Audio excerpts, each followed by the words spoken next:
घर के रोज के काम करके आप भी हो चुके हैं बोर, तो अपनाइए कुछ ऐसे स्पेशल हैक जिन्हें अपनाते ही आपके पैसों की बचत तो होगी, आपकी मेहनत भी आधी हो जाएगी। इस वीडियो को देखने में आपका 1 रुपया भी खर्च नहीं होगा, ये इस वीडियो की सबसे अच्छी बात है। Hello, good morning viewers, welcome to back our channel. आप सब कैसे हो? उम्मीद करती हूँ आप सब बहुत अच्छे होंगे। आज देखिए कुछ स्पेशल हैक जिन्हें अपनाते ही आपके बहुत सारे समय की बचत होने वाली है। पहला यूजफुल टिप मेरा किचन से आता है। किचन में ना हम बहुत ज्यादा काम करती है, स्पेशल हम महिलाओं को ये काम करना कभी कभी ना बोरियत भरा हो जाता है। तो चलिए इन्हीं काम को इंटरेस्टिंग बनाते हैं। गर्मियों का सीजन चल रहा है तो हमारे किचन में बहुत सारे काम हैं जो कंटिन्यू हमें करने होते हैं, जिसमें एक दूध बॉईल करना है, सब्जी बनाना है। गर्मियों के सीजन में ना इसे ढकने का तरीका बदल जाता है। ठंड के सीजन में हम इस तरह की प्लेट से इसे ढक दे, किसी तरह की कोई दिक्कत नहीं होती है, हमारा जो खाना है वो गर्म रहता है।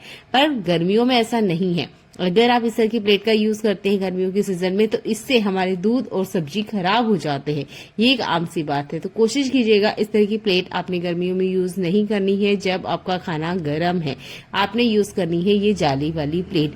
अगर आपको दूध पे अच्छी सी मलाई चाहिए तो हमेशा आप जाली वाली प्लेट का यूज कीजिएगा। और गर्मियों के सीजन में दाल बनाई है, सब्जी बनाई है, तब भी आप जाली वाली प्लेट का यूज कीजिएगा। इससे जो स्टीम निकलती है, भाप बनती है और जो पानी के रूप में सब्जियों के ऊपर आ जाती है, इससे जो हमारी सब्जियां है 4 से 5 घंटे बाद ही खराब होने लग जाती है। फ्रिज के बाहर हम इसे नहीं रख सकते, फ्रिज के अंदर ही हमें इसे रखना होता है। एक टाइम से दूसरे टाइम तक सब्जियां बिल्कुल नहीं चलती, नहीं दूध चलता है। तो जाली वाली प्लेट का यूज कीजिएगा।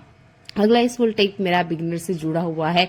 अभी आपने गृहस्थी बनाना स्टार्ट किया है, पैसे आपके पास नहीं है कि ज्यादा पैसा हम खर्च करें और जो हमारे काम है वो आसान कर ले, तो लीजिए आप 2 फोक। क्योंकि खाने में हम चम्मचों का यूज करते हैं, ये हमारा बेसिक है। तो हमने यहाँ एक रबड़ लिया है, कुछ इस तरीके से इसे बांध दिया है। अच्छा, इस फोक की मदद से ना आप बहुत सारे काम अपने निपटा सकते हैं। तो जो ट्रिक मैं आपको बता रही हूँ इसे आप पहले करके देखिएगा। इससे आप आलू का छिलका आराम से उतार सकते हैं। यहाँ पर मेरे जो फोक है इनका साइज थोड़ा सा अलग है, तो इसमें थोड़ी सी अच्छे से पकड़ नहीं हो पाई थी आलू के ऊपर, तो मैं इसका यूज करके बता रही हूँ आपको चिमटे की तरह रोटी सेकने के लिए। आप बिना चिमटे के भी अच्छे से बढ़िया से रोटी सेक सकते हैं इन चम्मचों की मदद से।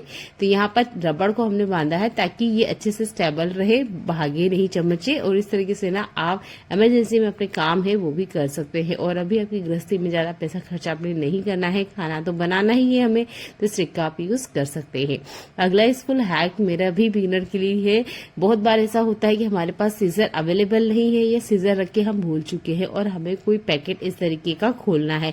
दिक्कत ये होती है इस प्लास्टिक के पैकेट को खोलने में, ये बहुत बार ना बिखर जाता है, ये जैसे तैसे हम इसे खोलते हैं तो बहुत ज्यादा ना फट जाता है। तो देखिए एक ट्रिक मैं आपको बताती हूँ जिससे ये पैकेट बिखरेगा भी नहीं, आराम से खुलेगा और जितना आप चाहते हैं सिर्फ उतना ही खुलेगा और बिल्कुल आपको मेहनत नहीं करनी पड़ेगी। 2 कॉइन ले लीजिए, कोई सा भी कॉइन चलेगा, जिसे मैं आपको दिखा रही हूँ। जस्ट अपोजिट साइड में इसे लगाना है और जैसे हम वेफर को फाड़ते हैं बिल्कुल वैसे ही आपने फाड़ना है। यहाँ पे ऊपर की तरफ से ये नहीं हो रहा था, शायद यहाँ पे डबल बार सील किया होता है इसलिए शायद इस तरफ से नहीं हो रहा था। तो मैंने दूसरी तरफ से इसको इस तरीके से फाड़ने की कोशिश की और एक बार में नहीं हुआ, दूसरी बार में ये आराम से फट गया। सीजर के लिए हर बार सीजर किचन में अवेलेबल हो जरूरी नहीं है, बहुत बार हमें टाइम पे मिलता नहीं है, पर पैकेट तो हमें खोलना ही होता है। तो दांतों का गलती से मत यूज कीजिएगा, इस तरीके से आप कॉइन का यूज कीजिए और आराम से इसे खोल सकते हैं। उम्मीद करती हूँ ये वाला यूजफुल ट्रिक आपको पसंद आया होगा, क्योंकि किचन में अक्सर हमारे कॉइन्स रहते हैं। ये शायद इसलिए नहीं खोल पाया था क्योंकि यहाँ से ना अच्छे से बढ़िया से सील पैक किया हुआ था, शायद इसलिए यहाँ से नहीं खुल पाया। पर अगर आप कोशिश करेंगे तो यहाँ से भी बढ़िया आराम से खुल जाता है। मुझे आपको दिखाना था तो मैंने वीडियो को कट नहीं किया है और कॉइन की मदद से आपको इसे खोल के दिखाया है। ये ट्रिक भी आपको पसंद आया होगा। अगला यूजफुल है गर्मियों से ही जुड़ा हुआ है। बहुत बार हमारे किचन में ना 1-2 रोटी बच जाती है, ज्यादातर हम रोटी थोड़ी ज्यादा ही बनाते हैं ताकि खाने में आ जाए, फिर भी अगर 1-2 रोटी बच जाए तो इसे आप कैसे रखते हो? नॉर्मल हर घर में इसे कैसरोल में इस तरीके से रख दिया जाता है, अच्छे से पैक कर दिया जाता है। एक तो गर्मियों के सीजन में ना ये तरीका उल्टा काम करता है। ठंड के सीजन में हमारी रोटियां इसमें सॉफ्ट रहती है, पर गर्मियों के सीजन में उल्टा हो जाता है, ये रोटियां खराब हो जाती है। तो आपने क्या ऐसा करें कि कैसरोल में रोटी भी रहे और हमारी रोटी खराब ना हो? तो आप ले लीजिए चम्मच, हर किचन में बहुत आसानी से मिल जाती है। अपने चम्मचें रखनी है कैसरोल में, इसके अंदर हवा पास होनी चाहिए। अगर आप पूरी तरीके से इसे बंद कर देंगे ठंड में रोटियां सॉफ्ट रहती है और लॉन्ग टाइम तक चलती है, पर गर्मियों में रोटियां खराब हो जाती है, तो चम्मच का यूज जरूर करें। अगले यूजफुल हैक में मैं चाय पत्ती के बारे में आपको एक कमाल का हैक बताने वाली हूँ। तो ये जो चाय पत्ती है ना, मेरे पास एक्स्ट्रा रखी हुई थी, थोड़ा सा इसमें कलर ज्यादा ऐड है, इसलिए मैंने इस चाय पत्ती को पीने के लिए कभी यूज नहीं किया। मैं इसका यूज करती हूँ क्लीनिंग करने के लिए। मार्केट में आपको लो क्वालिटी में काफी सस्ते में चाय पत्ती मिल जाएगी, लगभग 250 से 300 ग्राम अपने किचन में जरूर रखें, ये क्लीनिंग में बहुत ज्यादा काम आती है। यहाँ पर लेना है हमने टूथपेस्ट। अच्छा, टूथपेस्ट व्हाइट है तो आपको बहुत अच्छा रिजल्ट मिलेगा। मेरे पास रेड वाला है तो मैं इसी का यूज करके दिखा रही हूँ। जो भी आपके पास अवेलेबल हो, बस टूथपेस्ट होना चाहिए, ठीक है। इसको भी हमने चाय पत्ती में इस तरीके से ऐड कर लेना है, थोड़ा सा पानी हमने मिलाना है और इसका ना एक बॉईल लेकर आना है। हमें यहाँ पर चाय को उबालना है और उसका कैफीन की हमें जरूरत है, ठीक है, चाय पत्ती की हमें जरूरत नहीं है। जब पानी में अच्छे से कैफीन घुल जाएगा और जो पेस्ट हमने ऐड किया है वो भी अच्छे से घुल जाना चाहिए। कुछ ही सेकंड्स में आप देखेंगे अच्छे से बॉईल आ जाएगा, दोनों चीजें अच्छे से मिक्स हो जाएगी। इसे हमने रूम टेम्परेचर पर लाके अच्छे से ठंडा कर लेना है। इसके बाद में चाहे तो आप यहाँ पे बर्तन लिक्विड इसमें ऐड कर सकते हैं, इससे अच्छे से बढ़िया झाग आता है। वैसे कोलगेट से भी अच्छा झाग होता है, पर थोड़ा सा विम लिक्विड या डिश जेल आप ऐड कर लेंगे तो ये और इफेक्टिव तरीके से काम करेगा। इसका यूज करेंगे हमारे किचन काउंटर पे। खाना बन जाने के बाद अक्सर हमारे किचन काउंटर की बहुत बुरी हालत होती है, तो हम ना इसे क्लीन करते ही हैं। तो इस बार आप इस चाय पत्ती वाले ट्रिक को यूज कीजिएगा। यहाँ पर हमने टूथपेस्ट ऐड किया है, तो जितने भी बैक्टीरिया है उनको मारने के लिए तो काम करता ही है। कैफीन जो इस चाय पत्ती में है वो सरफेस पे जितने दाग धब्बे हैं उन्हें अच्छे से क्लीन करता है। अच्छा, इस सॉल्यूशन का यूज सिर्फ आप स्टील के ऊपर ही नहीं, टाइल्स के ऊपर भी कर सकते हैं। कांच के लिए सबसे बेस्ट है। अगर किचन की जितनी भी क्रॉकरी है उसे क्लीन करने के लिए ये सॉल्यूशन सबसे बेस्ट है। आप ना इस तरीके से अच्छे से बढ़िया से क्लीनिंग कर सकते हैं। मुझे इसका 100% रिजल्ट मिलता है, उम्मीद करती हूँ आपको भी इसका बहुत अच्छा रिजल्ट मिलेगा। बर्नर अच्छे से क्लीन हो जाते हैं, इसके छेद में जितना भी फूड पार्टिकल है वो अच्छे से निकल जाता है।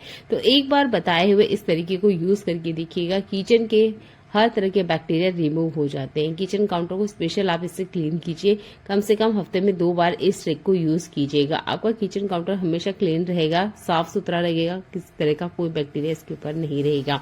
तो अभी फिलहाल में मैंने गैस स्टोव की अच्छे से क्लीनिंग करी है। इसके बाद में गैस स्टैंड पे जो टाइल्स वगैरह होती है इसकी भी आप अच्छे से क्लीनिंग कर सकते हैं। मुझे तो ये तरीका बहुत आसान सा लगा है, आप भी इस बार जरूर करके देखिएगा। आप ना इस ट्रिक का वॉश बेसिन के लिए भी यूज कर सकते हैं, वहां पे भी काफी सारे बैक्टीरिया होते हैं तो अच्छे से बढ़िया से क्लीन हो जाते हैं। मैंने यहाँ पर ग्रीन स्क्रब का ही यूज किया है, स्टील स्क्रब का यूज तक नहीं किया है और जितने दाग धब्बे हैं अच्छे बढ़िया से क्लीन हो गए हैं। इसके बाद में सॉफ्ट सा कोई कपड़ा ले लीजिए और बस आपने वाइप करना है। चाहे तो आप 1-2 पानी में डिप करके अच्छे से इसे क्लीन कर सकते हैं।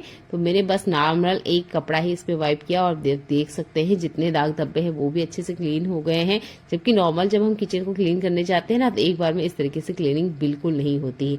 ये देखिए आपके सामने ही मैंने किया है, कहीं वीडियो को कट नहीं किया है और एक ही बार में देखिए पूरा जो टाइल्स है जितना भी सरफेस है बहुत अच्छे से क्लीन हो गया है। ऐसा लगता ही नहीं है कि कुछ देर पहले ये काफी ज्यादा गंदा था। तो मुझे ये ट्रिक सबसे आसान लगा है और उसकी जो चमक है वो देखते ही आप बता सकते हो कि हाँ ये स्पेशल क्लीनिंग है। तो उम्मीद करती हूँ उस हैक को भी आप यूज करेंगे। दूध से अच्छी मलाई लाने के लिए अक्सर हम दूध को फ्रिज में रखते हैं और इससे मलाई भी ना बहुत अच्छे से बढ़िया आती है। दिक्कत तब हो जाती है जब इस मलाई को हमें निकालना होता है। मलाई ना चम्मच वगैरह से अच्छे से निकलती नहीं है, साइड कॉर्नर्स में काफी ज्यादा चिपकी हुई रहती है। फिर हमें ये बर्तन में धोने में डालनी होती है जिसका कभी यूज आता ही नहीं है और बर्तन धोने का जो लिक्विड है, साबुन है, वो भी बहुत ज्यादा लगता है। तो कोशिश कीजिएगा नाइफ आप लीजिए और इसके साइड कॉर्नर में बस आप घुमाइए, आप देखेंगे जितनी भी मलाई है ना वो सारी की सारी बहुत आसानी से छूट जाएगी। आपने चम्मचों का भी यूज करके देखा होगा पर इतनी आसानी से ना मलाई निकल के आती नहीं है क्योंकि वो बहुत ज्यादा चिपचिपी होती है और कॉर्नर में अच्छे से चिपक जाती है। तो जब भी आप मलाई निकालते हैं इस चाकू वाले ट्रिक को यूज कीजिएगा। कोशिश कीजिएगा इस चाकू से आपने सब्जियां फ्रूट नहीं काटनी है क्योंकि हम इसे दूध में डीप करते हैं। तो अलग से इस चाकू को रखिए, जब भी आपको मलाई निकालना है इस चाकू का आप यूज कीजिएगा। बहुत मोटी परत मलाई की निकल के बाहर आती है, जरा सी भी मलाई आपकी वेस्ट में बिल्कुल नहीं जाएगी। मौसम कोई सा भी हो, सर्दी हो, बारिश हो या गर्मी हो, रोटी हमारे घर में जरूर बनती है। अच्छा, इस रोटी को बनाने के लिए गर्मी में एक ट्रिक है जो कि स्पेशल है। इसे आप अपनाते हैं तो आपका आटा तो सॉफ्ट होता ही है। अगर आप इसे आधे घंटे किचन काउंटर पे छोड़ भी देंगे ना तो आपका आटा खराब नहीं होगा। स्पेशल गर्मी की ट्रिक है, तो जरूर देखिएगा। हमें लेनी है आइस ट्रे। तो लगभग आधे घंटे पहले मैंने इस आइस ट्रे के अंदर बर्फ जमाया था। अभी पूरी तरीके से जमा नहीं है, पर हाँ, ये इतना ठंडा हो चुका है जितना कि मुझे चाहिए था। तो हमें एकदम चिल्ड वाटर चाहिए, जो कि आप फ्रीजर में से निकालें या फिर इस तरीके से बर्फ की ट्रे में से बर्फ का भी यूज कर सकते हैं। तो यहाँ पर थोड़ा सा क्यूब बन चुके थे और निकालते निकालते ये मेल्ट होने लग गए थे। तो हमें एकदम ठंडा सा चिल्ड वाटर चाहिए। इससे हम आटा लगाएंगे। इससे जो आपका आटा है वो बहुत आसानी से तो लगता ही है। ठंडा ठंडा पानी हमने इसमें यूज किया है। तो देखिए, हर अनाज की ना अपनी एक गर्माहट होती है, पर ये जो गेहूं का आटा होता है ना, इसमें तो बहुत ज्यादा गर्मी होती है। गर्मियों के सीजन में अगर इसे हम लगाकर किचन काउंटर पे आधे घंटे के लिए भी छोड़ दें तो आधे घंटे के बाद में ही ये फर्मेंट होने का काम करना स्टार्ट कर देता है, यानी कि आपका आटा खराब होने लग जाता है। तो कोशिश कीजिएगा गर्मियों के सीजन में आप ठंडे पानी से आटा लगाएं। अगर आधे घंटे तक भी किचन काउंटर पे आटा आपने छोड़ दिया ना तो आपका आटा बिल्कुल भी खराब नहीं होगा। तो जब भी आप आटा लगाएं गर्मियों के सीजन में, इस ट्रिक को यूज करें कि आप बिल्कुल ही चिल्ड वाटर या बर्फ वाले पानी का यूज करें आटा लगाने के लिए। ये गर्मियों का स्पेशल हैक है, जरूर यूज करके देखिएगा। गर्मी आते ही ये जो चावल होता है ना, इसमें भी बहुत जल्दी से घुन और जाले पड़ने लग जाते हैं। जैसे कि मैंने कहा, हर अनाज की अपनी एक गर्माहट होती है और गर्मियों के सीजन में स्पेशल ये प्रॉब्लम होती है कि इसमें कीड़े और घुन लग जाते हैं, ज्यादातर जालियां पड़ना स्टार्ट हो जाती है। तो आप ले लीजिए लौंग। मैं यहाँ चावल पे यूज करके दिखा रही हूँ, आप इसे दाल के लिए भी यूज कर सकते हैं, गेहूं रखने के लिए भी यूज कर सकते हैं।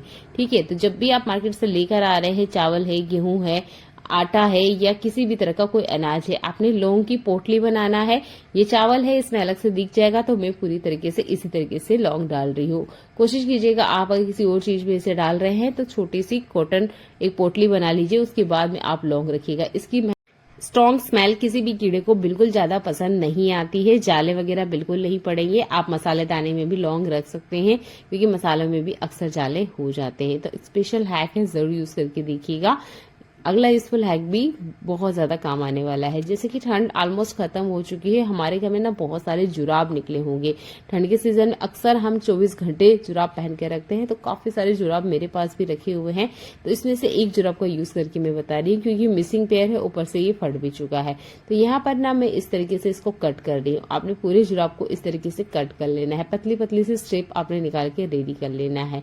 अब आप सोच रहे होंगे ये क्या चीज है, किस तरीके से ये हमारे काम आएगी, तो वीडियो को कंटिन्यू देखते रहिएगा। यहाँ करीबन 7 से 8 मैंने इस छोटी छोटी स्ट्रिप्स निकाली है और ये हमारे काम आएगी, हमारे जो चार्जर वगैरह होते हैं ना, इसको अरेंज करने के लिए। अच्छा, जितना भी हम कोशिश कर ले, ये चार्जर वगैरह जो होते हैं ना, ये आपस में उलझ जाते हैं, या कोई सा भी वायर जो भी हमारे घर में है, प्रेस का हो सकता है, वॉशिंग मशीन का हो सकता है, या किसी भी चीज का वायर, ठीक है, उसको अरेंज करने के लिए आप इस रबड़ का यूज कर सकते हैं। अगर आपके पास अभी फिलहाल में कोई रबड़ नहीं है तो पुराना जुराब जरूर घर में होगा, या मिसिंग जुराब तो जरूरी होगा, उसको आप कट कर लीजिए और इस तरीके से जितने भी वायर्स हैं इनको अच्छे से आप इकट्ठा करके रख सकते हैं। तो ये आसान सा तरीका है, जरूर यूज करके देखिएगा। जब भी आपको लगे कि चार्जर बहुत ज्यादा मैसी हो चुके हैं तो इस ट्रिक को यूज कीजिएगा। वैसे भी हमारे घर में ना काफी सारे वायर्स होते हैं जिनका हमारे डेली लाइफ में यूज होता है, या टीवी के आसपास भी आपने देखा होगा काफी सारे वायर्स होते हैं। तो इस तरीके से जो भी वायर्स आपको लगता है कि बिखर रहे हैं या देखने में अच्छे नहीं लग रहे हैं, उन सबको फोल्ड करने के लिए आप इस मिसिंग जुराब का यूज कर सकते हैं। हम जैसे ही सोने जाते हैं या हमें थोड़ा सा आराम फरमाना होता है, हम तकिए का यूज करते हैं। हम इसे यूज करते रहते हैं पर शायद ही इसके ऊपर कभी ध्यान देते हैं। तो गर्मियां भी काफी ज्यादा हो रखी है, तो आप क्या कीजिए कि रात को जब आप यूज कर ले तकिए का, तो अर्ली मॉर्निंग आप इसे धूप में डाल दीजिए। दिन में 2-3 बार इसे पलट दीजिएगा। आप देखेंगे ये अच्छे से ना फिर से स्पंजी हो जाएंगे। जो बिल्कुल पतले से हो गए थे ना, वो अच्छे से स्पंजी हो जाएंगे। और ये ट्रिक यूज करते वक्त इसका कवर मत निकालिएगा। कवर को हम धो सकते हैं, पर बिना कवर के आप इसे रखेंगे तो ये गंदे हो सकते हैं। तो इस ट्रिक को इस गर्मियों के सीजन में जरूर अप्लाई करके देखिएगा। आपके तकिए बिल्कुल वैसे ही हो जाएंगे जैसे कि हम इसे मार्केट से लेकर आते हैं। लॉन्ग टाइम हम इसे यूज करते हैं तो इसका जो स्पंज है वो काफी हद तक दब जाता है और ये फूला फूला भी नहीं रहता है, बैक्टीरिया फ्री भी आराम से हो जाएगा। देख लेते हैं अगले यूजफुल हैक। हर गृहिणी ना अपने किचन और घर में कुछ ऐसी ऐसी चीजें बना के रखती हैं जिससे उनका घर काफी सुंदर लगे। तो मैंने भी कुछ टाइम पहले ये मकरम के काफी सारे तोरण बनाए थे। अच्छा, इसे धोने से पहले सबसे पहले आप क्या कीजिए कि नॉर्मल पानी में वॉश कर लीजिए। आपके पास कुछ और चीजें भी हो सकती है जिन्हें हम पानी से वॉश कर सकते हैं। तो गर्मियों के सीजन में ना इनकी अच्छे से क्लीनिंग आप कर सकते हैं।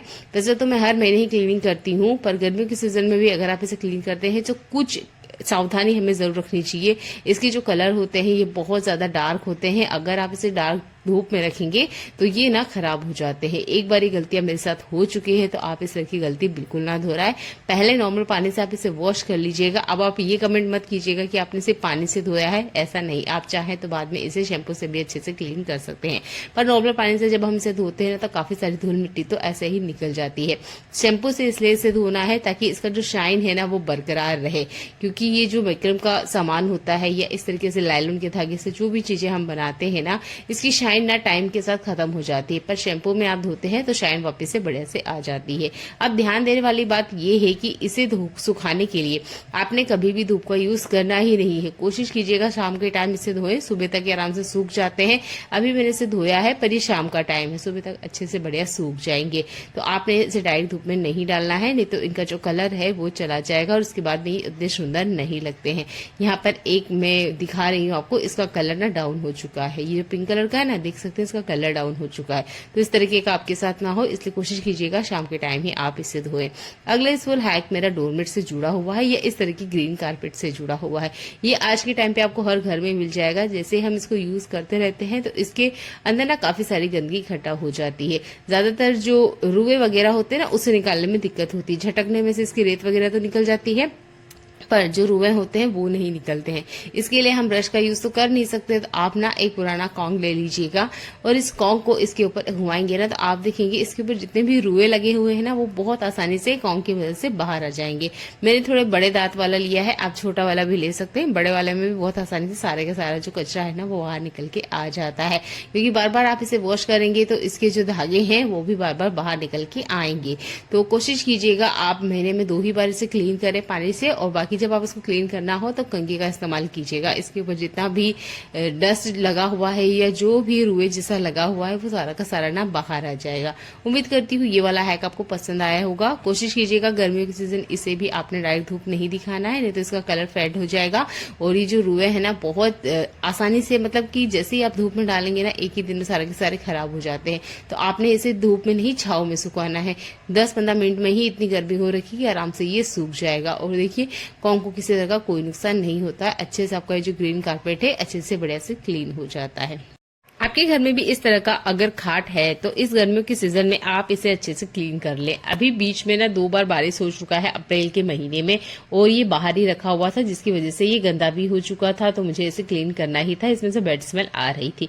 अगर गंदा नहीं है तो भी, और साल में 1 बार तो इसे अच्छे से क्लीन करना ही चाहिए। तो मैंने यहाँ पे लिया है सर्फ डायरेक्ट मत डालिएगा, पहले मग्गे में डाल लीजिएगा, थोड़ा पानी ऐड कीजिएगा, अच्छे से घोल बनाने के बाद में आपने खाट को क्लीन करना है। अगर आप भी खाट क्लीन करते हैं तो कमेंट करके जरूर बताइएगा, क्योंकि हम इसे डेली लाइफ में यूज करते हैं। बहुत ज्यादा इसमें डस्ट धूल लगी होती है, तो हम ज्यादातर क्या करते हैं, डंडे वगैरह से या किसी कपड़े वगैरह से इसे झटक लेते हैं। पर साल में 2 बार आप इस ट्रिक को जरूर अपनाइएगा कि आपने पानी से अच्छे से क्लीन करना है, और आपने इसे तभी साफ करना है जब अच्छे से कड़क धूप आ रखी हो। ठीक है, ज्यादा देर ये गीला रहेगा तो इसमें सड़न लगने के चांसेस होते हैं, क्योंकि ये लोहे के बने होते हैं।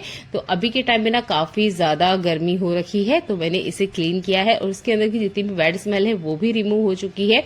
गीला करने के बाद मैंने जो सर्फ का लिक्विड बना के रेडी किया है, इसको मैं इसके ऊपर फैला दूंगी। और इसे साफ करने के लिए आप कपड़े धोने वाला जो ब्रश है उसका यूज कर सकते हैं। मैंने इसे करके देखा, अच्छे से बढ़िया क्लीन हो गया है। अगर आपको लगता है कि इसमें से फिर भी बैड स्मेल आती है तो आप यहाँ शैम्पू को भी एक मग्गे में घोल सकते हैं, जितना कि एक बार में हम शैम्पू लगाते हैं, और उसके बाद में इसके ऊपर आप अच्छे से अप्लाई करके ब्रश से घुमा दीजिएगा। खुशबू भी अच्छे से बढ़िया आ जाएगी, बैड स्मेल भी खत्म हो जाएगी, और जितनी भी धूल मिट्टी लगी हुई ना वो भी बढ़िया से साफ हो जाएगी। जाएगी। बस ध्यान आपने ये रखना है कि जब कड़क से धूप आ रखी हो ना, तभी आपने इसे सफाई करनी है। जब धूप ना हो या छांव हो उस टाइम तो गलती से मत कीजिएगा, नहीं तो ये सड़ जाएगा और फिर आप मुझे कमेंट करोगे कि ये तो एक अच्छा तरीका नहीं है। जब भी मैं इसे क्लीन करती हूँ कोशिश करती हूँ कि धूप अच्छे से बढ़िया आए, और लगभग 1 घंटा भी टाइम नहीं लगता है। ओरिजिनल बेल्ट वगैरह है ना अच्छे से बढ़िया से सूख जाते हैं। बढ़िया से अच्छे से आप इसे क्लीन कर सकते हैं। और आपने देखा होगा घर में छोटे बच्चे हैं ना तो सुसु वगैरह कर देते हैं। मेरा बच्चा मात्र 3 साल का है, काफी बार वो इस तरीके से कर देता है इसके ऊपर सुसु, क्योंकि काफी टाइम हम इसका यूज करते हैं। तब तो आपने इसे जरूर क्लीन करना चाहिए, घर में छोटा बच्चा है तब। अगला यूजफुल हैक मेरा छलनी से जुड़ा हुआ है। ये जो इस तरह की छलनियां होती है ना, हम इसमें काफी टाइम यूज लेते हैं, पर बहुत बार ना ये स्टेबल नहीं होती, यानी ये रुकती नहीं है। जैसे ही हम इसके अंदर कुछ भी डालने जाते हैं, जूस वगैरह या पानी वगैरह या कुछ भी जब हमें स्टैंड करना होता है, तो ये टिकती ही नहीं है, रुकती ही नहीं है। इसकी वजह से क्या होता है, जो भी हमें स्टैंड करना होता है वो सारा का सारा वापस मिल जाता है। जैसे कि आप चाय ही छान रहे हो तो सोचिए अगर चाय पत्ती में वापस अगर चाय में मिल गई तो हमारा काम तो बिगड़ ही गया। तो ये तो एक बेकार सा तरीका हो गया। पर आप एक चम्मच की मदद से इसे ठीक कर सकते हैं। आपने चम्मच को इस तरीके से छलनी पर लगा देना है। इसके बाद में किसी भी बर्तन पे आप इसे रख दीजिएगा। ये छलनी गलती से भी गिरेगी नहीं। आप चाय छानिए, जूस छानिए, जो भी आपने स्टैंड करना है वो आप आराम से कर सकते हैं। मैं बड़े छलनी के ऊपर करके दिखा रही हूँ क्योंकि इसमें चम्मच अच्छे से रुक गई थी। और इस तरह की छोटी छलनी का यूज करते हैं हम गिलास वगैरह के लिए, तब भी आप आराम से चम्मच का यूज करते हुए जो भी आप स्टैंड कर रहे हो वो आसानी से हो जाएगा। और ये जो छलनी है बिल्कुल भी अपनी जगह से नहीं खिसकने वाली है। बहुत बार ये प्रॉब्लम्स होती है, बिगनर्स को तो स्पेशल होती है, तब आप ये चम्मच वाली ट्रिक को यूज कीजिएगा। देख लेते हैं आज का अगला यूजफुल हैक। जैसे ही गर्मी आ रही है हमारे घर में फ्रूट्स बहुत ज्यादा आते हैं, और गर्मियों में सबसे ज्यादा दिक्कत होती है, एक बारीक वाली मक्खी होती है, बहुत छोटी होती है, राई के दाने से थोड़ी सी बड़ी होती है। वो जैसे ही हमारे किचन में कुछ भी मीठा हो या इस तरीके से फ्रूट का छिलका हो या सब्जियों का ही छिलका क्यों ना हो, इसके आसपास ना भिन-भिनाने लग जाती है। वो मक्खी मच्छर इतनी बड़ी नहीं होती, दिखाई तक भी नहीं देती, बहुत छोटी साइज की होती है, पर वो इस तरीके से फ्रूट वगैरह के छिलके के या सब्जियों के छिलके के आसपास भागती है।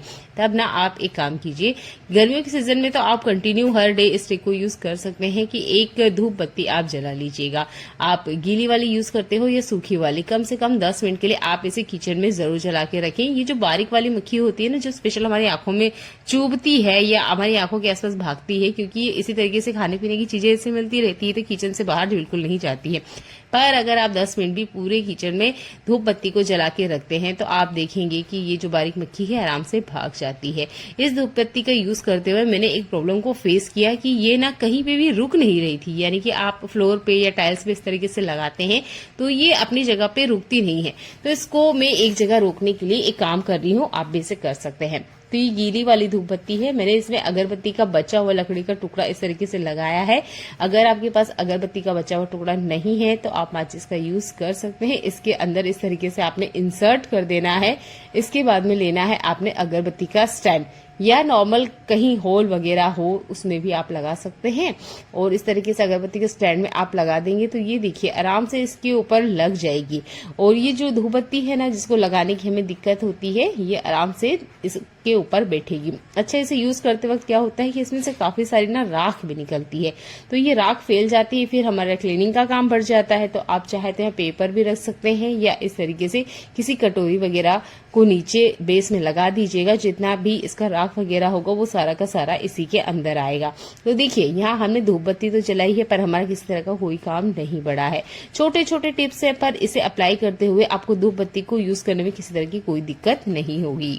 गर्मियों के सीजन में हम व्हाइट कपड़े जरूर पहनते हैं, ये देखने में लाइट लगते हैं और कॉटन के हो तो बहुत अच्छी बात है। तो देखिए इन सफेद कपड़ों को हम पहनते तो जरूर है, पर बहुत बार ऐसा होता है कि हमने इसे पहना, गंदे नहीं हुए और हम सोचते हैं अगले टाइम भी हम इसे यूज कर ले, पर यूज कर नहीं पाते क्योंकि पसीने की वजह से इसमें बहुत ज्यादा बैड स्मेल आती है या हमें पसीना आता है। तो उससे पहले भी आप इस ट्रिक को यूज कर सकते हैं। आपने लेना है कोई भी खुशबूदार टेल्कम पाउडर। कपड़े को पहनने से पहले आप क्या कीजिए, इस पर टेल्कम पाउडर अच्छे से लगा लीजिएगा। ये ट्रिक आपने सिर्फ व्हाइट कपड़ों के ऊपर ही यूज करना है, ठीक है। कलरफुल कपड़ों पे मत कीजिएगा, नहीं तो पाउडर के दाग आ जाएंगे। तो इस तरीके से आप जो व्हाइट कपड़े हैं उसके ऊपर लगा लीजिए। इस पे आप पहनेंगे तो आप देखेंगे जो कपड़ों में पसीने की वजह से बैड स्मेल आती है ना, वो बिल्कुल नहीं आएंगे और अगली बार भी आप इस तरह के कपड़ों को पहन सकते हैं। बच्चों की जो व्हाइट ड्रेस है उसके लिए भी आप इस टिप को यूज यूज कर सकते हैं। तो यहाँ पर ये मेरे हस्बैंड का शर्ट है जिन्हें वो 2 दिन चला लेते हैं इसी ट्रिक से। तो जब अगर आप कपड़े पे ना कर पाए तो जब आपसे वेयर कर रहे हैं आप अपनी बॉडी पे भी टल्कम पाउडर को लगा सकते हैं और इस तरीके से इन शर्ट को आराम से 2 दिन आप चला सकते हो।